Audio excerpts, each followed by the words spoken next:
बड़े दुख का समाचार है। बहुत ही अत्यंत क्षोभ हुआ है आज कि आज कुंभ को प्रशासनिक व्यवस्थाओं के द्वारा कलंकित होना पड़ा है। पिछले स्नान के बाद भी हम सब अखाड़े वालों ने पूरे प्रशासन को सचेत किया था और प्रशासन जब ये आंकड़ा देख रहा है कि 50 करोड़ आने वाले हैं, 40 करोड़ आने वाले हैं, जब प्रशासन का ये अनुमान था तो उसको सेना के हवाले कुंभ को क्यों नहीं किया गया। यहां प्रश्न विचार नहीं है। मैं उत्तर प्रदेश के चीफ सेक्रेटरी और उत्तर प्रदेश के जो डीजीपी लाइन ऑर्डर हैं, जो डीजीपी हैं, मैं इन लोगों को व्यक्तिगत हमेशा कहता रहा कि आप सेना को बुलवाइए और सेना को ये कुंभ हवाले कीजिए, क्योंकि इतनी जनता आने के बाद ये पुलिस प्रशासन के बस का काम नहीं है। और उसका परिणाम है कि आज हमारे ऐसे ऐसे श्रद्धालु, किसी के बाप का बेटा चला गया है,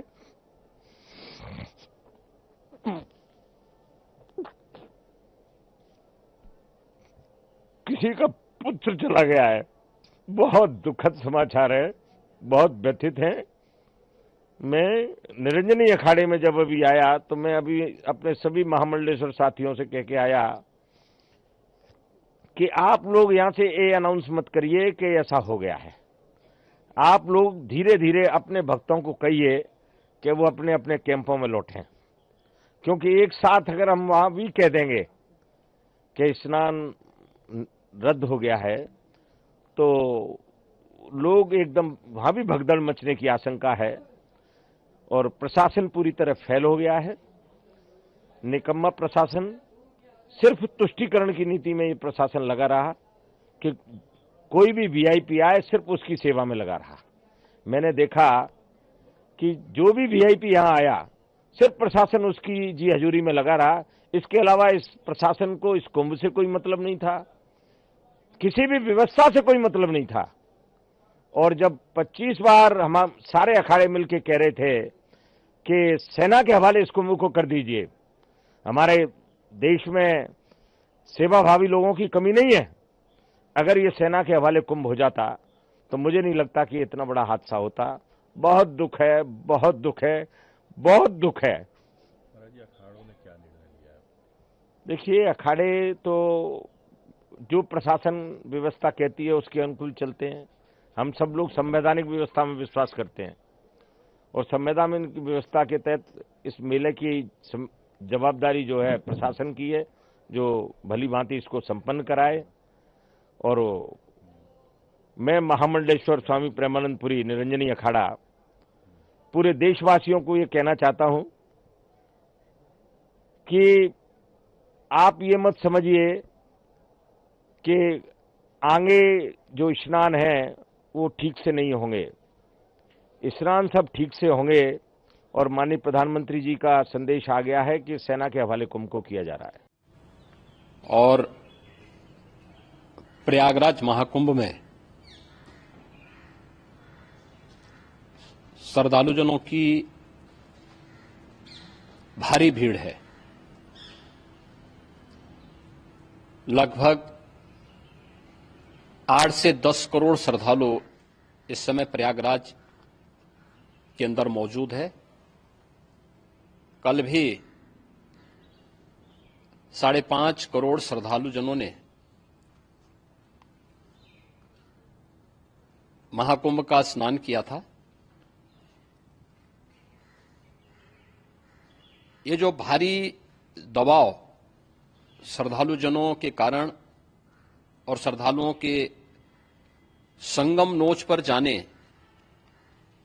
के कारण वहां पर एक बना हुआ है, लेकिन पूरा प्रशासन मौके पे वहां मौजूद है। रात्रि को 1 से 2 बजे के बीच में अखाड़ा मार्ग पर, जहां पे अखाड़ों के अमृत स्नान के दृश्य से बैरिकेड्स भी किए गए थे, तो बैरिकेड्स को फांद करके आने में कुछ श्रद्धालु गंभीर रूप से घायल हुए हैं। उन्हें तत्काल हॉस्पिटल में पहुंचा करके उपचार आदि की व्यवस्था उनके लिए की गई है। उनमें से कुछ श्रद्धालु गंभीर रूप से घायल हैं। लगातार प्रशासन स्थानीय स्तर पर श्रद्धालुओं की सकुशल स्नान कराने की रीत से रात्रि को कल सायंकाल 6:30-7 बजे से ही मौनी अमावस्या का मुहूर्त प्रारंभ होने के बाद से ही लगातार लगा हुआ है। प्रयागराज में महाकुंभ में श्रद्धालुजनों के सकुशल स्नान करने, अमृत स्नान के लिए देश भर से आए हुए श्रद्धालुजनों की व्यवस्था के लिए, उनके कुशल क्षेम के लिए आदरणीय प्रधानमंत्री जी का प्रातःकाल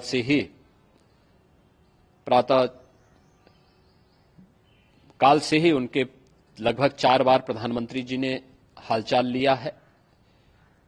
माननीय गृह मंत्री जी ने, माननीय राष्ट्रीय अध्यक्ष भारतीय जनता पार्टी श्री जेपी नड्डा जी ने, माननीय गृह मंत्री श्री अमित शाह जी ने भी, और प्रदेश की माननीय राज्यपाल श्रीमती आनंदीबेन पटेल जी ने भी लगातार जानकारी लेकर के सभी के कुशल क्षेम और सकुशल स्नान कराने के बारे में निरंतर रिपोर्ट ले रहे हैं।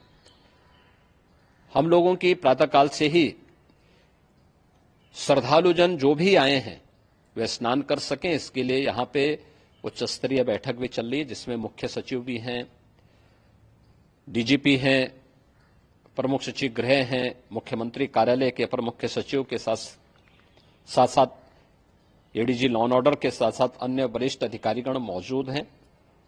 प्रयागराज में हालात वर्तमान में नियंत्रण में हैं, लेकिन भीड़ का दबाव बहुत बना हुआ है।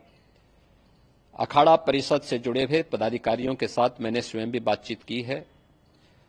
आचार्य महामंडलेश्वरों से भी, पूज्य संतों के साथ भी मेरी बातचीत हुई है, और पूज्य संतों ने बड़ी ही विनम्रता के साथ इस बात को कहा है कि नहीं, श्रद्धालु जन पहले स्नान करेंगे और फिर जब उनका दबाव कुछ कम होगा और वे सकुशल वहां से निकल जाएंगे, तब हम लोग स्नान करने के लिए संगम की तरफ जाएंगे। अभी पहले श्रद्धालु जनों को, चूंकि देश भर से आए हैं, तो इसके लिए उन्हें सभी अखाड़े इसके लिए सहमत हैं और सभी लोग इस व्यवस्था के साथ जुड़े हुए हैं।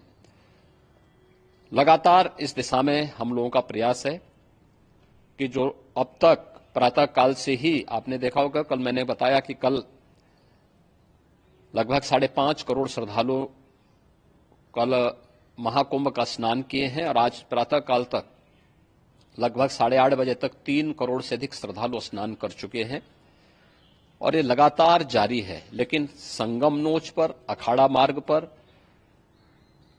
नागवासुकी मार्ग पर लगातार दबाव बना हुआ है, और वहां पर श्रद्धालुजनों की सुविधा के लिए भी हर प्रकार की वहां पर प्रशासन पूरी मुस्तैदी के साथ लगा हुआ है। और इसीलिए मेरी अपील है पूरे प्रदेशवासियों से, पूरे देशवासियों से, और सभी श्रद्धालुओं से भी, सभी पूज्य संतों से भी, कि अफवाह पर कोई ध्यान न दें, संयम से काम लें। ये सब आयोजन सभी लोगों का है। प्रशासन उनकी सेवा के लिए पूरी तत्परता के साथ लगा हुआ है। केंद्र और राज्य सरकार पूरी मजबूती के साथ वहां पर हर प्रकार का सहयोग करने के लिए तत्पर है।